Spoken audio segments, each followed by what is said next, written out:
आइए हम इस चिर युवा का स्वागत करें जिन्होंने अपनी उम्र बताने से मना किया है। आशकरण अटक।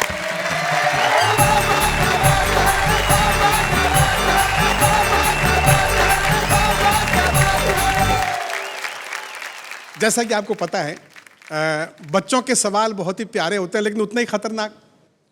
और अब टीवी युग का बच्चा और होमवर्क की पीड़ा वाला एक बच्चा, चार पंक्तियां देखिए। स्वागत।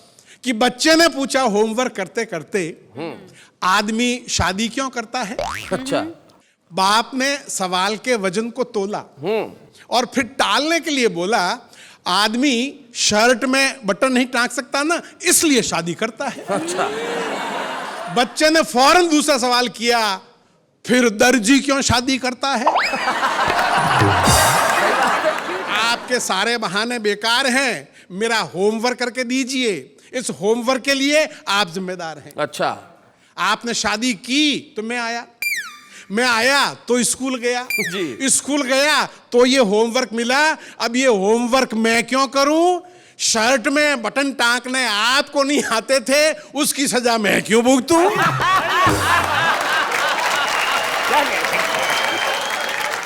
एक आपकी बड़ी प्रसिद्ध कविता है बुफे, उसका एक अंश हम जरूर सुनना चाहेंगे। मैंने बहुत साल पहले एक 5 स्टार होटल में खाना खाया था, उसका एक छोटा सा वर्णन है, देखिएगा। बुफे दावत सिस्टम वो दावत है जिसमें हर समझदार मेहमान या तो घर से खाना खाकर आता है या वापस घर जाकर खाता है। वापस घर जाकर खाता है। हर स्वाभिमानी आदमी को कम से कम 3 बार कतार में खड़ा होना पड़ता है। और ज्यादा से ज्यादा कितनी बार, ये उसकी भूख और बेशर्म होने की क्षमता पर निर्भर करता है। बेशर्म। और इतनी बार लाइन में लगने के बाद कोई भला आदमी तो इतना दुखी हो जाएगा कि फिर ठीक से खाना ही नहीं खा पाएगा। जी। और पंक्ति देखिए कि बुफे दावत में कौन सैकड़ों बार खा चुका पुराना खुर्राट बुफेबाज है? बुफेबाज कौन खुर्राट बुफेबाज है और कौन नया मेहमान है? इसकी पहचान बहुत आसान है। पुराना अपनी प्लेट में जरा सा 1-2 चम्मच खाना ऐसे धर लाता है जैसे सत्यनारायण का प्रसाद लाया हो। अच्छा। जबकि नया अपनी प्लेट में खाने की हर डिश ऐसे भर लाता है जैसे कोई भिखारी 10 घरों से भीख मांग कर लाया हो।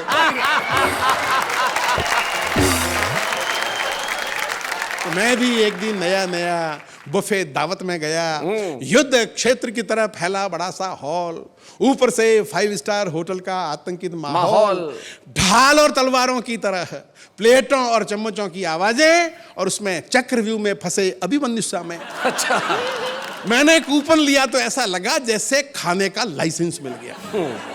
खैर मैंने थोड़ी सी सलाद, थोड़ी सी चटनी ली, 1 चम्मच पनीर, 1 चम्मच दाल मखनी ली, 1 रसगुल्ला और 2 पूड़ियां ली तो देखा कि प्लेट तो भर गई। अच्छा। अच्छी सब्जियां तो रह गई। जी। अब पीछे लंबी कतार, आगे फिल्म उतारता वीडियो कैमरा। मैं बाकी पकवानों को ऐसे देखते हुए निकला जैसे सकल पदार्थ या जगमाही कर्महीन नर पावत ना। भाई क्या बात है।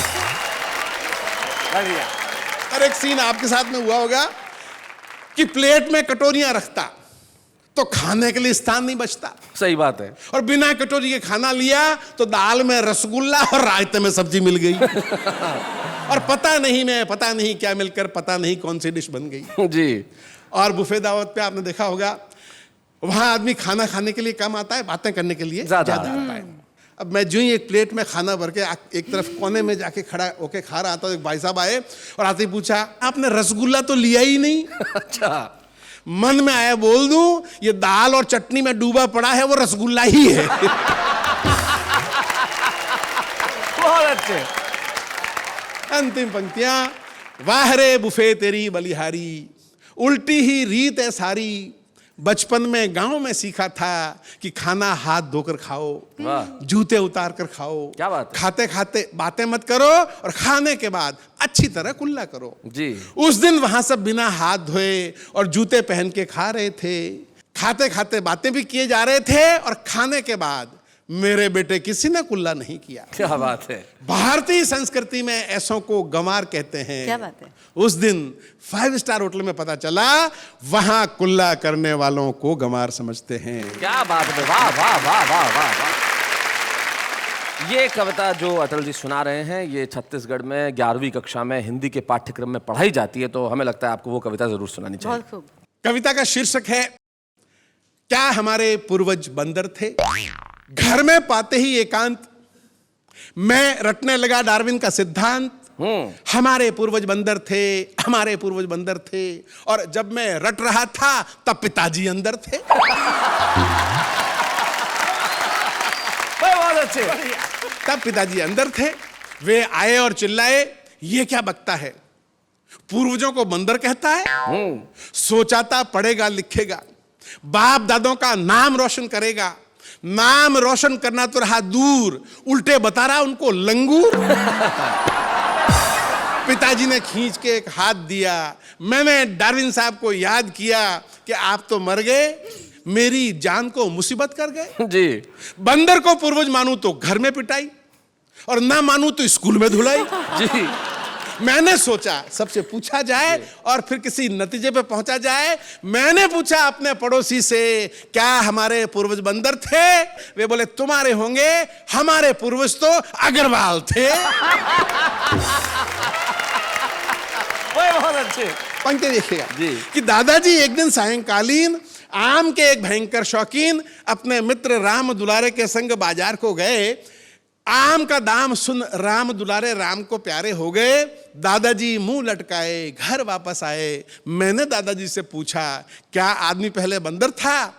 दादाजी बोले रोते रोते काश हम आज भी बंदर होते तो राम दुलारे यूं नहीं मरता। क्या बात है। क्या बात है। काश हम आज भी बंदर होते तो राम दुलारे यूं नहीं मरता, किसी पेड़ पर चढ़ता, जी भर के आम चूसता, न बाजार जाता न भाव पूछता। भाई क्या बात है। अगर बंदर वाह, वाह, होता तो राम दुलारे यूं मैं नहीं बहुत मरता। अच्छा। मैंने एक मदारी से पूछा वाह।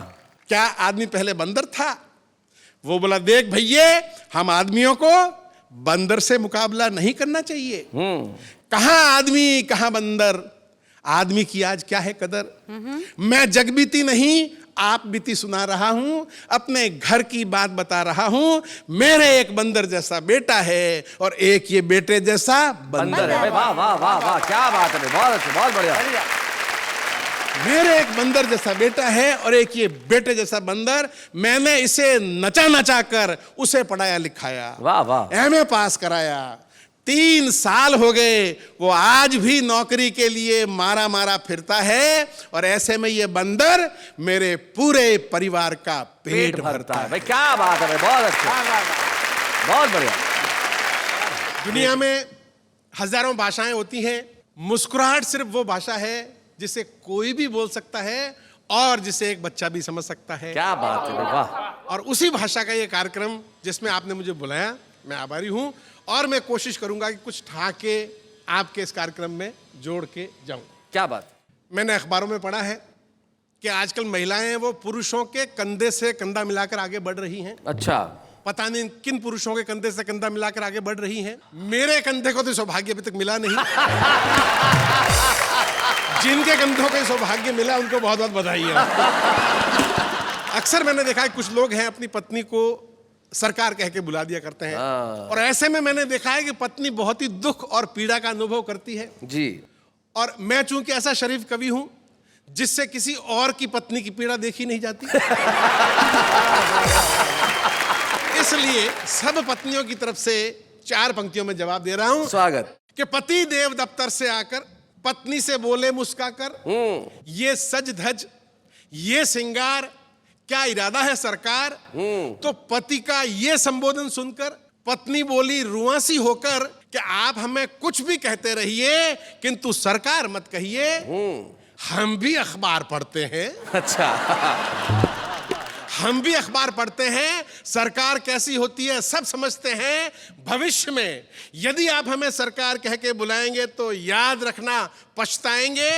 मेरा तो कुछ नहीं बिगड़ेगा पर आपके हाल हिंदुस्तान जैसे हो जाएंगे। क्या बात है भाई। वाह वाह वाह। बहुत अच्छा अटल जी। अक्सर आपने किस्से कहानियों में पढ़ा होगा कि एक अलादीन का जादुई चिराग होता है, जिसमें से जिन्न निकलता है। जहाँ जिन्न निकलता है जी। और वो कई काम करता है। वो हमेशा आज तक हिस्ट्री में पुरुषों को ही मिला है, किसी महिला को आज तक नहीं मिला। जी। नेहा जी क्यों नहीं मिला, मैं बताता हूँ आपको। बताइए। सुनिएगा कि जूठे बर्तनों के ढेर से घबराकर महिला बोली, हे ईश्वर, ये अलादीन का जादुई चिराग पुरुषों को मिलता है, किसी महिला को क्यों नहीं मिलता? हाँ। जिन हमारा भी हाथ बटा दिया करता। हाँ। प्रकट हुए परवरदिगार और बोले कि नियम के अनुसार एक महिला को एक बार में एक ही जिन्न मिल सकता है। बहुत बढ़िया। क्या बात है। हमारा रिकॉर्ड कहता है तुम्हारी शादी हो गई, तुम्हें तुम्हारा जिन्न मिल चुका है। उसे अभी तुमने आटा पिसाने भेजा है, अच्छा। रास्ते में टेलर से तुम्हारा ब्लाउज लेते हुए, हाँ। मकान मालिक को किराया देते हुए हाँ। तुम्हारे लिए बाम लाएगा। हाँ। पहले बाम लगाएगा फिर काम पर जाएगा। बहुत अच्छे। इस जिन्न की तरह उस जिन्न का भी दुरुपयोग संभव है, अतः महिलाओं को चिराग मिलना असंभव है। भाई क्या बात है भाई, बहुत अच्छे भाई, बहुत बढ़िया। एक और कविता शैलेश जी, हास्य और व्यंग की मिली जुली है। सुना। मुझ में और मेरे भारत में इतनी समानताएं हैं, इतनी समानताएं हैं कि आप सुनेंगे तो सुनते ही जाएंगे। इतनी समानताएं आप एक बाप बेटे या भाई भाई में नहीं पाएंगे। क्या बात है भाई, वाह। भूत भविष्य वर्तमान सब में एक समान। पिछले 50 साल से भारत का भविष्य उज्जवल है। अच्छा। पंक्तियां देखिएगा। हाँ। पिछले 50 साल से भारत का भविष्य उज्जवल है और पिछले 50 साल से मेरा भी भविष्य उज्जवल है। हाँ। लेकिन वर्तमान पता नहीं कब सुधरेगा। बहुत अच्छे, बहुत बढ़िया। हम दोनों का ही वर्तमान रहा हमेशा खराब और अस्त व्यस्त, लेकिन चूंकि भविष्य उज्जवल है इसलिए मैं भी मस्त और भारत भी मस्त। क्या बात है भाई, बहुत अच्छे। और पंक्ति देखिए। हाँ। भारत से जलते हैं भारत के पड़ोसी, हाँ। मुझसे जलते हैं मेरे पड़ोसी। अच्छा। उस तरक्की के लिए जो हमने आज तक नहीं की। हो न हो हमारे पड़ोसियों को डाउट हो गया है कि हम खुशहाल हैं, हम माला माल हैं, और इस डाउट का एक ही कारण है कि दूर से देखो तो मैं खुशहाल दिखाई देता हूं, दूरदर्शन देखो तो भारत खुशहाल दिखाई देता है। क्या बात है, वाह वाह वाह भाई, बहुत अच्छे, बहुत बढ़िया अटल जी, क्या बात है। पिछले हफ्ते भारत में 2 दुर्घटनाएं घटी। हाँ। पिछले हफ्ते मेरी 2 बार जेब कटी। अच्छा। बाद में पता लगाया गया दोनों ही मामलों में एक बाहरी हाथ पाया गया। बहुत अच्छे। आर्थिक मामलों में कभी भारत 19 और मैं 20, तो कभी मैं 19 और भारत 20। हमेशा 9 नकद और 13 उधार वाले सूत्र को पालते हैं। वैसे उधार को हम उधार नहीं आमदनी मानते हैं। क्या बात है, बहुत अच्छे। भारत अपने मित्र देशों से उधार लेता है, मैं अपने कवि मित्रों से उधार लेता हूं। बहुत बढ़िया। भारत ने 5 साल पहले रूस, अमेरिका और जापान से उधार लिया। मैंने 5 साल पहले मेरे इन कवि मित्रों से उधार लिया। रूस, अमेरिका और जापान ने पिछले साल भारत का उधार माफ कर दिया। बहुत अच्छे। रूस, अमेरिका और जापान ने पिछले साल भारत का उधार माफ कर दिया। यहां मेरे मित्र टटपूंजियापन दिखा गए। यहां मेरे मित्र टटपूंजियापन दिखा गए। उधार माफ करना तो दूर, उल्टे उगाई करने आ गए। मित्रों के मामले में भारत ने मुझसे बाजी ले ली। उसके मित्र राजा भोज निकले, मेरे मित्र गंगूतेली। आप जब तक हंस रहे होते हैं या कि लोगों को हंसा रहे होते हैं, समझ लीजिए तब तक प्रभु की प्रार्थना कर रहे होते हैं। तो प्रार्थना शुरू करता हूं शैलेश जी। स्वागत। मीडिया जो है बहुत महान होता है, किसी को भी महान बना सकता है। और साहब मीडिया एक एक समाचार के लिए कितनी भागदौड़ करता है और कैसे कैसे इंटरव्यू लेता है, और कहीं भी बैठे हुए आदमी इंटरव्यू ले सकता है। अच्छा। एक समाचार का सवाल है बाबा। अच्छा। एक समाचार का सवाल है बाबा। एक बीमार नेता ने लंदन में अंतिम सांस ली। उधर यमदूत नेता को लेकर नरक पहुंचे भी नहीं। उससे पहले चैनल का रिपोर्टर लंदन पहुंच गया अपनी टीम लेकर और नेताजी के बेटे का इंटरव्यू लिया। आपको कैसा लग रहा है? जी बहुत बुरा लग रहा है। अच्छा, अंतिम सांस लेने से पहले उन्होंने किसी दर्द या तकलीफ की शिकायत की थी? जी नहीं, डायरेक्ट अंतिम सांस ली थी। अगली पंक्ति सुनिए। क्या इससे पहले भी कभी उन्होंने अंतिम सांस ली थी?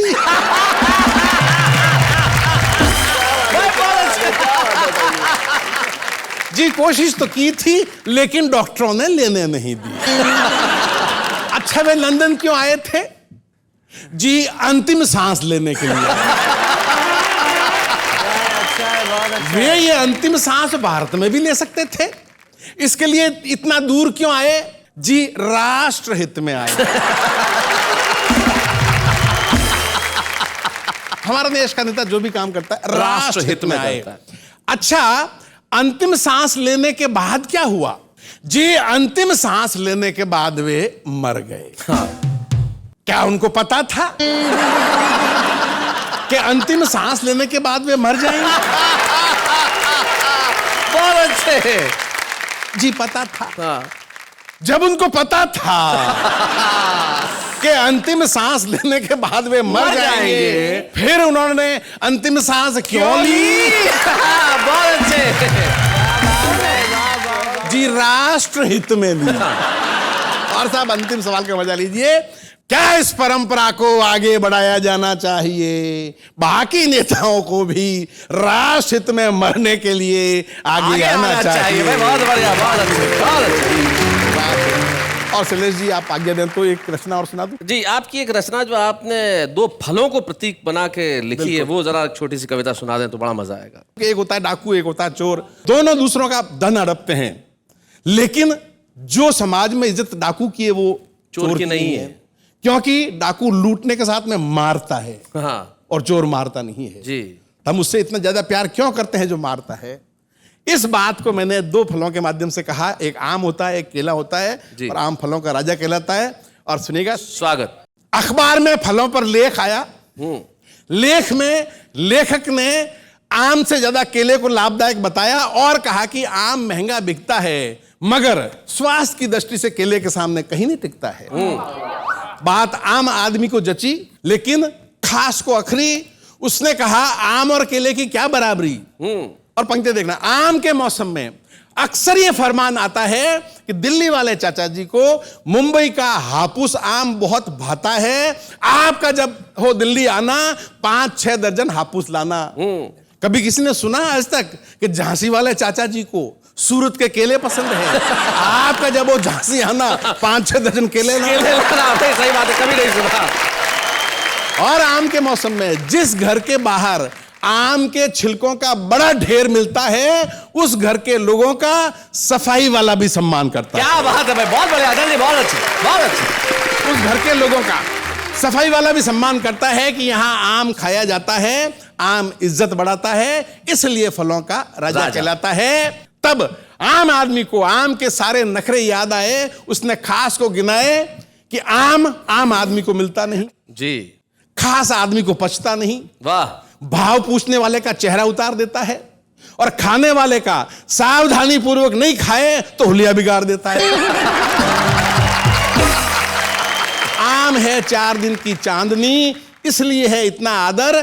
केला सुलभ है साल भर, इस कारण है बेकदर। क्या बात है भाई, वाह वाह वाह वाह। वहीं खड़ा दार्शनिक बोला, बात सिर्फ केले की नहीं, ये सबकी दास्तान है। जो सुलभ है, सरल है, जिससे कोई डरता नहीं, उसका सम्मान कोई करता नहीं। क्या बात है, वाह वाह वाह वाह वाह। एग्जाम्पल देखिएगा जी। नखरे उठाने वाली पत्नी तो सिर्फ मुन्ने की अम्मा, और नखरे करने वाली प्रेमिका जाने मन और तम्मा तम्मा। हाय हाय हाय हाय हाय हाय, बहुत अच्छे। ये जो संसार है उसका अजीबो गरीब व्यवहार है। यहां हर जीने वाला सोने चांदी पर मरता है, उस सोने चांदी पर जिसके बिना जीवन भर जी सकता है। क्या बात है। मगर हवा पानी की चिंता कभी नहीं करता, जिसके बिना एक पल नहीं जी सकता। क्या बात है भाई, वाह वाह वाह अटल जी, बहुत अच्छे, बहुत बढ़िया।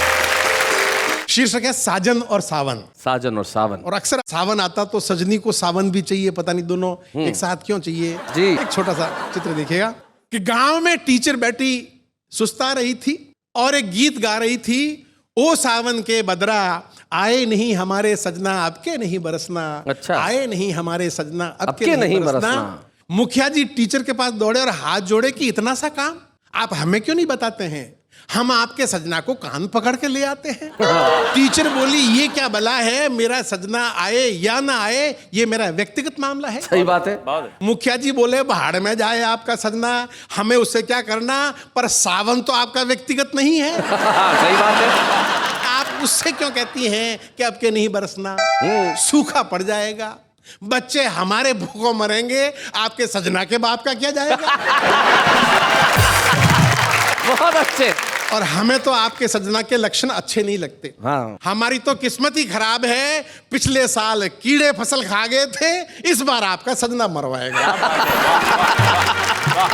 नहीं, हम ये जोखम नहीं उठा सकते। आपका सजना सावन में नहीं आए तो भादों में जाएगा, भादों में नहीं आए तो उसके अगले महीने आ जाएगा, लेकिन सावन का बदरा अगर सावन में नहीं बरसा तो गजब हो जाएगा। आपसे हाथ जोड़ के विनती है, गांव के गरीबों पे रहम खाइए और हो सके और चल सके तो एक बार सावन में बिना साजन के काम चलाइए। एक और चरित्र आपके सामने रख रहा हूं और वो है भिखारी का चरित्र। जी। भिखारी से मुझे याद आया, अटल जी जब मुंबई में पहली बार आए थे तो इनका एक परमानेंट भिखारी था जो इन्हीं से भीख लेता था। तो भिखारी ने एक दिन ये सवाल कर लिया, बोले सर आप क्या मेरे को 3, 4, 5 साल से मैं आपसे भीख मांग रहा हूँ, आप 20 रुपए से 5 रुपए पे आ गए। तो इन्होंने कारण बताया, बोले पहले अकेला था तो दे देता था, फिर शादी हो गई, अब 2 बच्चे भी है। भिखारी बोला सर आपको शर्म नहीं आती, मेरे पैसों पे अपना खानदान चला रहे हैं। तो ऐसे भिखारी की कविता सुनाने जा रहे हैं आष्टकरण अटल। इसका शीर्षक है भिखारी नंबर 1। भिखारी नंबर 1। सड़क पे एक भिखारी भीख के लिए पीछे पड़ा था। जी। शाम को फिल्म देखने गया तो वही भिखारी टिकट की लाइन में मेरे आगे खड़ा था। अच्छा। मैंने हैरानी से देखा तो बोला यहाँ दाता और भिखारी वाला रिश्ता भूल जाइए। मैं भी फिल्म का दर्शक, आप भी फिल्म के दर्शक, आप मेरे साथ वही व्यवहार करें जो एक दर्शक को दूसरे दर्शक के साथ करना चाहिए। क्या बात है, बहुत अच्छे। अब ये बताइए कि आपने जो मुझे पैसे दिए थे वो इन्वेस्ट किए थे कि दान में दिए थे? भिखारी पूछ रहा है। अगर इन्वेस्ट किए थे तो उसका रिटर्न है 10 लाख गुना। आपने वो गाना नहीं सुना, गरीबों की सुनो वो तुम्हारी सुनेगा, तुम 1 पैसा दोगे वो 10 लाख देगा। आपने 25 पैसे दिए हैं जी। 25 को 10 लाख से गुना कीजिए और घर जाके पॉलिसी के मैच्योर होने का इंतजार कीजिए। बहुत अच्छे। और अगर दान में दिए थे तो बदले में घर भर के लिए दुआएं लीजिए। भिखारी की दुआओं में होता है बहुत असर। जी। आपका अपना उदाहरण आपके सामने है सर। उसी चौराहे पर मेरे बाप ने आपके बाप से 1 पैसा भीख ली थी। अच्छा। बदले में आपके बाप को दुआ दी थी कि जा तेरा नालायक बेटा लायक बने। आप बने कि नहीं बने? बदले में ऐसे कई उदाहरण हैं। आज आप जो कुछ हैं अपने बाप नहीं मेरे बाप के कारण है। भाई बहुत बढ़िया, बहुत अच्छा। और जाते जाते एक सटायर, एक व्यंग देखेगा जी। चुनाव हमारे देश में होते रहते हैं।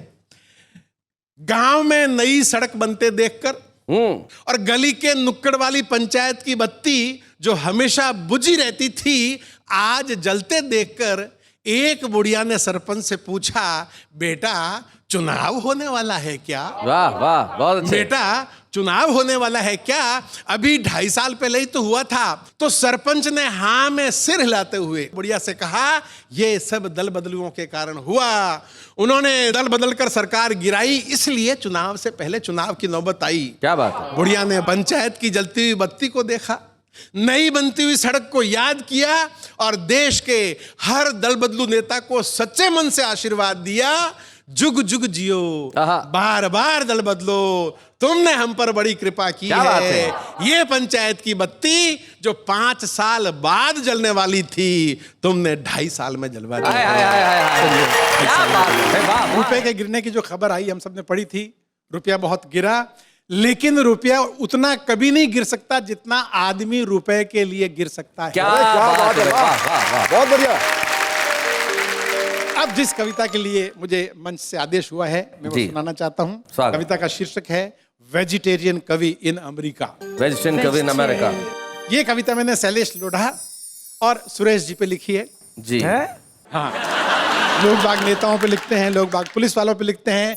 मेरे पास उससे बढ़िया माल रखा हुआ था। मैंने इन पे लिखी। और दोनों के बारे में परिचय में मैं आपको बता दूं, दोनों शुद्ध शाकाहारी हैं। पक्के। खाने में लहसुन भी नहीं खाते। बिल्कुल नहीं। खाने में इन दोनों को पराठे बहुत पसंद है। पसंद है। पराठों के लिए अपनी रेट भी आदि कर देते हैं और कभी कभी तो मुफ्त में भी चले जाते हैं। बिल्कुल। क्या बात है, कितना जानते हैं आप मेरे लिए। तो साहब कुछ साल पहले ये दोनों अमेरिका गए थे और एक ऐसे होटल में बंदोबस्त हो गया जहां पे शाकाहारी खाने को कुछ भी नहीं था।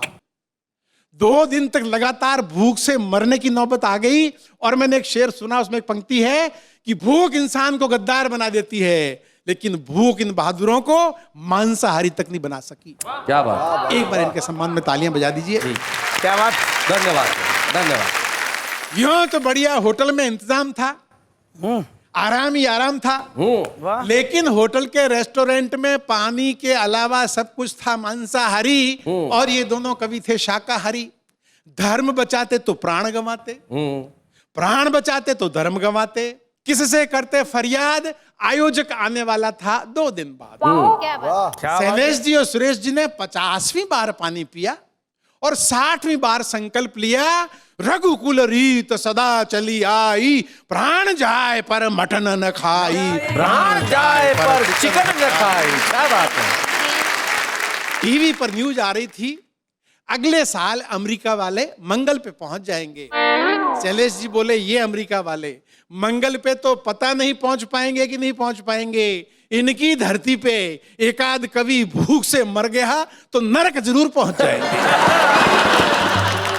दोनों होटल से बाहर निकले, हर तरफ बिखरा था अमेरिकी वैभव और उस वैभव से दूर ये 2 वैष्णव। खूबसूरत सड़कें, लंबी लंबी इमारतें देखकर सुरेश जी बोले वाह क्या रंगत है। अब एक भूखे आदमी की मानसिकता देखिए। भूखे आदमी को पूछो कि 2 और 2 कितने होते हैं तो कहेगा 4 रोटी। बहुत अच्छे, बहुत बढ़िया। खूबसूरत सड़कें, लंबी लंबी इमारतें देखकर सुरेश जी बोले वाह क्या रंगत है, 2 प्लेट समोसे मिल जाते तो हूबहू जन्नत है। क्या बात है। शैलेश जी बोले मुझको मालूम है जन्नत की हकीकत, लेकिन खाना खाए बिन वैसे ही बुरी हालत थी। इस बुरी हालत में समोसे याद दिलाने की क्या जरूरत थी। बहुत अच्छे। अब साहब सिचुएशन बदलती है। तभी एक साहित्य प्रेमी टकराया, सुन के इनका धर्म संकट अपने घर ले आया और ढेर सारा दलिया फ्रिज से निकाल कर इनके सामने धर दिया। बोला हाल फिलहाल तो यही तैयार है अगर आपको स्वीकार है। दोनों बोले स्वीकार है स्वीकार है। अरे दलिया तो अमृत है, अच्छा। ऋषियों का आहार है। क्या बात है। साहित्य प्रेमी बोला ये दलिया बना था मेरे अंकल के लिए, वे भी ऋषि ही थे समझिए। डिनर में हमेशा दलिया खाते थे, हफ्ते भर का एक साथ बनवा के फ्रिज में रख जाते थे। अभी एक दिन ही खाया था कि दुनिया से मुंह मोड़ गए, हमारे लिए दुख और आपके लिए दलिया छोड़ गए। हमारे लिए दुख और आपके लिए दलिया जोड़ आपके लिए गए। दलिया छोड़ के गए। लिए बना था। सुरेश जी बोले ये हुआ ना ऋषियों वाला काम, उनकी आत्मा को शांति दे श्री राम।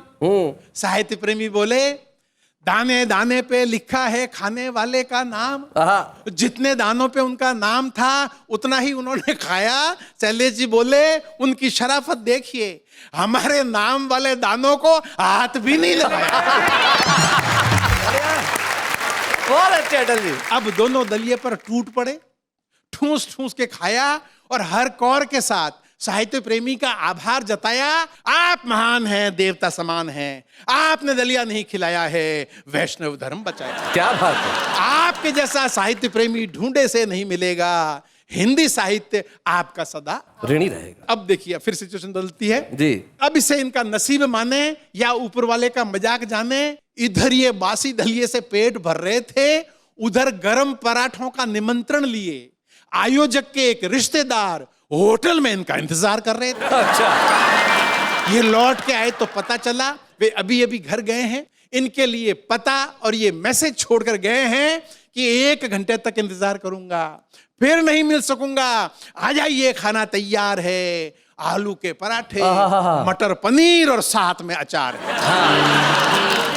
अब दोनों ठगे ठगे एक दूसरे का मुंह देखने लगे। सामने गरम पराठों का निमंत्रण धरा था, पर खाते कैसे? गले तक तो दलिया भरा था। बहुत अच्छे अटल जी, क्या बात है।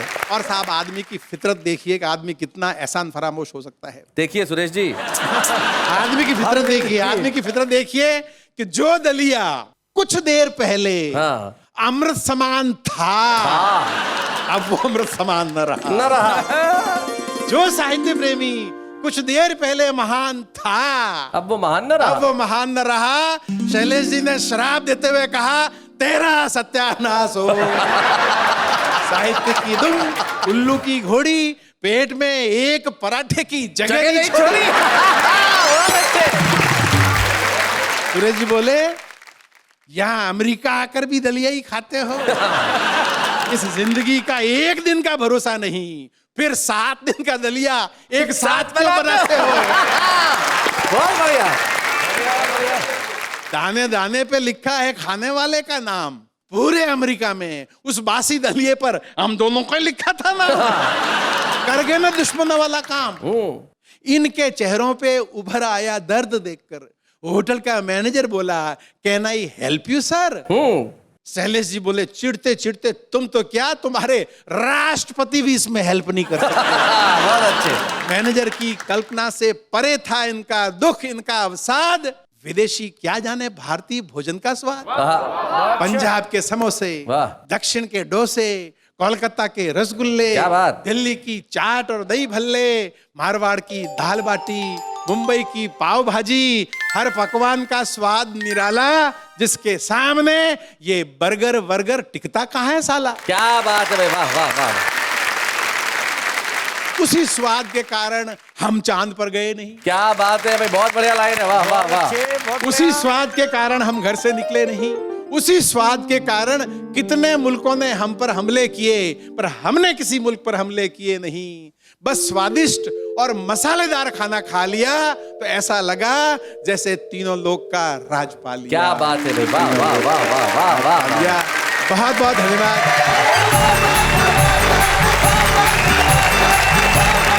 ऐसे और भी मजेदार वीडियो के लिए हमारे चैनल को लाइक, शेयर और सब्सक्राइब करें।